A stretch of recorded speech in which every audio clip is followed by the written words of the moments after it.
Ajit. Today I'll be making a 1-minute cupcake. Let's go. So first we need to measure out all our ingredients. Each should be the same. It should be 3 tablespoons. So first we need to take the all-purpose flour and put it into our cup. Then we take the sugar and put it into a cup next. We take the melted butter and add it. Add the milk. Now we need to add a pinch of salt. Now we take a half teaspoon of vanilla essence. We are going to serve a 1-minute cupcake. Going to put half a teaspoon of baking powder.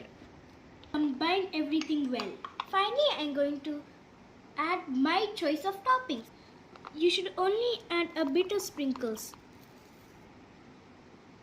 Mix it all properly.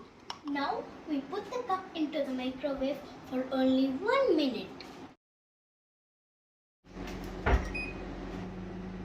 It's now cooked. I will be tasting this for all of us. So good. Hope all of you will do it and enjoy. Bye.